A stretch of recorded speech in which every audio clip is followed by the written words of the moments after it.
폭스뉴스의 보도입니다. 자, 현대 오토에버 아메리카에서 발생한 이 사고에 해킹이 있다라는 얘기가 있는데 이 바로 2천여 명이면 엄청 많네요.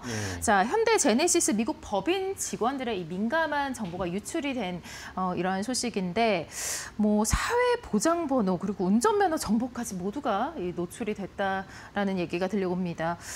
이 기사를 가져온 이유가 어떤 이유 때문이실까요? 네. 최근 이제 우리나라도 사실은 이제 그 해킹 때문에 개인정보 유출 때문에 좀 곤욕을 치렀죠. 그래서 사실 SK텔레콤이 첫 번째 이제 그 사건이 나오면서 SK텔레콤 최대의 어떤 창사일의 최대 위기를 맞기도 했습니다. 그래서 비슷한 일이 미국에서 있었고 문제는 사실은 이제 현실적으로 해킹을 막기는 좀 어렵습니다. 왜냐하면 해킹을 하는 친구들이 이제 워낙 프로그래밍에 능숙하기 때문에 여러 가지 이제 그 진입 장벽을 해더라도 설치해놔도 진입장벽을 마치 숙제를 풀듯이 난제를 풀듯이 거기다가 재능을 쏟아버리는 바람에 사실 해킹을 막기는 어려운데 문제는 해킹을 막을 수는 없으나 그다음에 어떤 식으로 이제 회사에서 대응하느냐 그리고 정부에서 어떻게 이제 대응하느냐 이 점이 좀 중요하다고 여기저기서 가져왔습니다. 네. 현대 오토에버라는 기업에 대해서 좀 잘 모르시는 분들도 계실 것 같아서 좀 설명을 좀 해주시면 좋을 것 같아요. 예, 현대 오토에버는 이제 당연히 이제 그 현대라는 말이 붙었고 그 다음에 오늘 얘기 나오는 현대차, 기아차의 어떤 해킹과 관련된 거기 때문에 현대차 그룹의 전체의 어떤 그 소프트웨어를 담당하는 기업을 할 수 있겠습니다. 두뇌에 해당하는 기업이고 그리고 많은 분들이 아시지만 이제는 자동차가 이미 벌써 10년 전부터 고가 자동차의 부품 전체 중에서 50% 이상이 이제 전자부품이었습니다. 그렇다 보면 전자부품을 제어하는 소프트웨어도 필요하고 근데 지금은 더 나아가서 전기차, 자율주행차 시대가 왔기 때문에 현대오토에버는 그런 자율주행차를 갖다가 근간에 마련하는 기업을 할 수 있습니다. 또 중요한 것은 무엇이냐면 정윤선 회장 지분이 7% 넘습니다. 정윤선 회장이 상장사 중에서는 현대글로비스 외에는 현대오토에버의 지분이 제일 높기 때문에 그 말은 무엇이냐면 오너가 그 총수가 가진 지분이 높다는 것은 현대오토에버의 가치를 계속 높이려는 방향으로 나가겠지 현대오토에버의 가치를 갖다가 낮추는 방향으로는 나가지 않을 것이다. 이 점은 이제 현대오토에버를 갖다가 투자하실 때 중요한 어떤 사안이라고 참조하시면 되겠습니다. 네.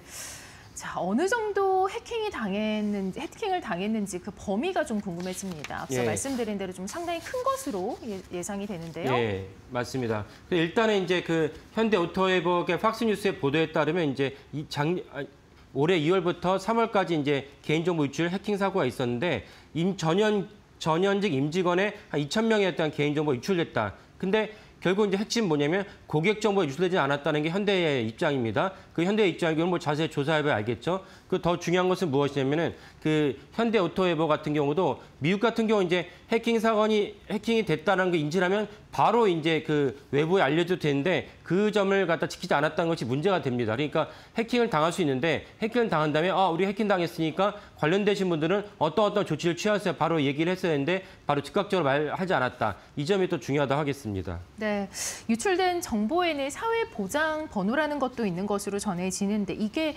우리나라로 치면은 주민등록번호라고요. 예. 그러니까 이제 유출된 정보 중에는 이제 물론 이제 현대오토에버나 현대차 입장에서는 사회보장 번호가 유출되지 않았다는 입장이지만은 해킹을 당했기 때문에 사실은 그거는 아까 말씀드린 좀 더 조사해봐야 한다는 입장인 거고 팍스뉴스가 이제 따로 얘기해서 현대오토에버가 사회보장 번호가 많이 유출됐다면이라고 딱 집어서 얘기한 이유는 무엇이냐면은 많은 분들이 미국 갔다 오시면 특히 캘리포니아를 갔다 오시면 아시겠지만은 캘리포니아 일정의 허드렛 일, 쓰레기 청소라든지 아니면 식당에 어떤 그 서비를 본다든지 이런 일 대부분은 사실은 이제 그 멕시칸들이 하는데 그분들의 상당수 불법 체류자인 경우가 많습니다.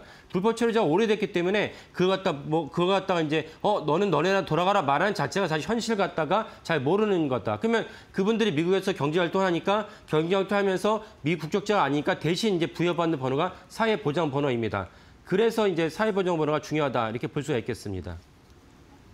네, 현대차 그룹이 자랑하는 블루링크라는 게 있는데 이 부분 좀 설명을 부탁드리고 또 이 블루링크 정보가 해당이 되지 않았는지 여부도 좀 궁금해집니다. 예, 현대차 자랑하는 블루링크가 뭐냐면 이제 현대차가 사실 하드웨어는 사실은 기존의 어떤 최상단의 기업보다는 믿지 못했는데 하지만 소프트웨어 블루링크는 예를 들면 이 추운 날이 다가왔을 때 집에서 내 차를 미리 시동을 걸어서 따뜻하게 하는 기능, 그 다음에 문을 여는 기능 이런 것들 다 소프트웨어로 이제 제어할 수 있는 기능을 일찌감치 시작을 했습니다. 그래서 현대차 이용하시는 분들은 대부분 아실 거고 만약 블루링크에 대한 해킹이 있었다면은 사실 아까 말씀드린 그 기능도 외부에서 제어할 수 있기 때문에 그렇다면 고객 입장에서 되게 심각한 이제 우려가 되는 사안입니다. 갑자기 이제 시동이 될 수도 있고 갑자기 이제 문이 열려질 수도 있기 때문에 그럼 거기에 얼마나 놀라겠습니다. 그래서 사실은 이제 현대차가 블루링크 유출은 없었다라고 설명하고 있습니다. 네. 뭐 차량 시스템에는 영향을 주지는 않겠지만 워낙에 또 중요한 신원 정보 같은 경우는 유출이 되지 않도록 주의가 필요할 것 같습니다. 지금 현대 오토웨버 쪽에서는 외부 전문가와 함께 이 사고를 계속해서 조사하고 있다고 합니다.